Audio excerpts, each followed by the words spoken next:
Kind of a cold day today, eh? Well, sun went down around 4:50. Sunrise expected right around 7:15. Kind of depends on where you are. Tomorrow morning, our low temperatures adjust. We had a cold start this morning, exactly what we anticipated. Single digits, minus readings, double digits in the teens. So tomorrow we readjust to the lower 20s, which is about typical late November, early December for Grand Junction and Montrose. Though I suspect, now Gunnison started at minus 12 this morning. That was a little bit colder than our forecast yesterday, but it was still in the minus zones. So getting on the plus side of things tomorrow morning, with our clear skies and our quiet conditions tonight, I think that may be hard. In fact, right now we're just at 13 degrees in Gunnison. We have 20s and we're at the freezing mark right now for Delta. So get ready for another cold, clear, calm night. Not much is expected, not much anticipated. If you go outside to do some stargazing tonight, extra layers will be needed. We do have a little bit of a breeze out there, so there's a bit of a wind chill. But as far as wind goes for the next 12 hours, that's just tonight through early tomorrow, we don't expect a lot of wind, but that is going to change. That's one of the bigger aspects of my forecast. Wind and temperatures. Temperatures adjusting. Highs for the day, 40 degrees, Grand Junction, Montrose, okay? Getting into tomorrow, and I love to get out of the way. I want you to see where you're going to be tomorrow afternoon. This is a 10, 12, and 15-degree jump in afternoon temperatures between today, Wednesday, tomorrow, Thursday. And that's essentially, correct me if I'm wrong, November 30th and December 1st.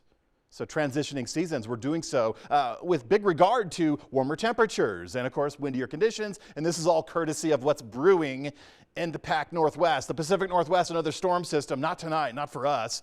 Quiet. Nice, actually, very enjoyable. And if you have anything to do outside tonight, make sure you're dressed for it, but it's going to be nice. Getting into Thursday, this is where the storm starts to kick into gear. It starts to make roads inland in the Pacific Northwest, elevation-dependent rain, elevation-specific snow. But as it starts to migrate towards us, late in the day on Thursday, we increase our cloud coverage. We also increase our wind speeds. Now, this is all courtesy of the southwest flow, rounding out the base of this system. So we get our warmer temperatures. We also get our dry conditions and our windy conditions. And then that's just not windy conditions.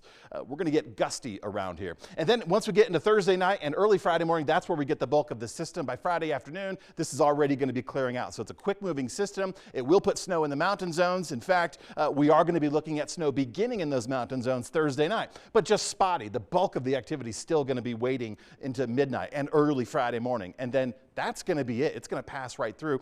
I don't expect a whole lot of accumulation for Grand Junction and Montrose, but we will be underneath these snow clouds, and they will produce snow on the mountain zones.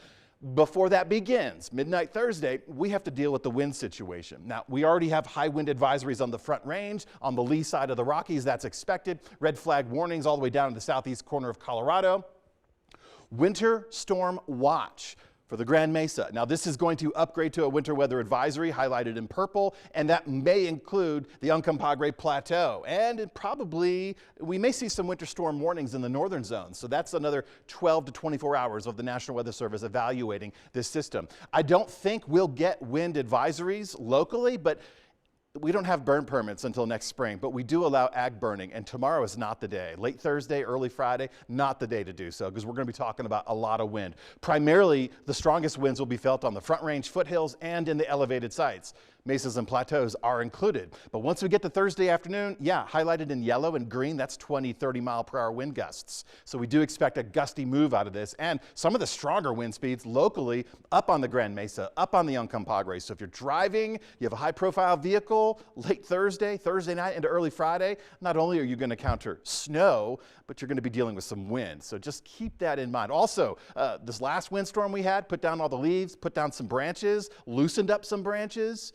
So just keep a heads up on those trees getting into the end of this week, because I think we could probably, with the wind speeds expected Thursday into Friday, probably dislodge more of those branches. So just be mindful of that hazard in your yard.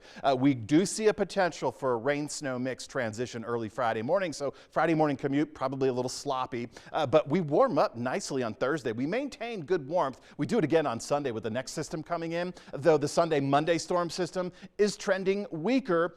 However, both of these storms are being fed by what I'm considering a pineapple express, because we do have a good atmospheric river just drifting out of the Hawaiian Islands right across the eastern Pacific That is fueling these storms with a little, not a lot, just a little added moisture. So we're just going to bump up our opportunities to get rain and snow a little bit. Still watching the Sunday, Monday for weakening trends, but it may still be a producer, but that's late Sunday night into early Monday morning. And that's the same situation this week. Warm Thursday, gusty Thursday evening, rain, snow Friday morning.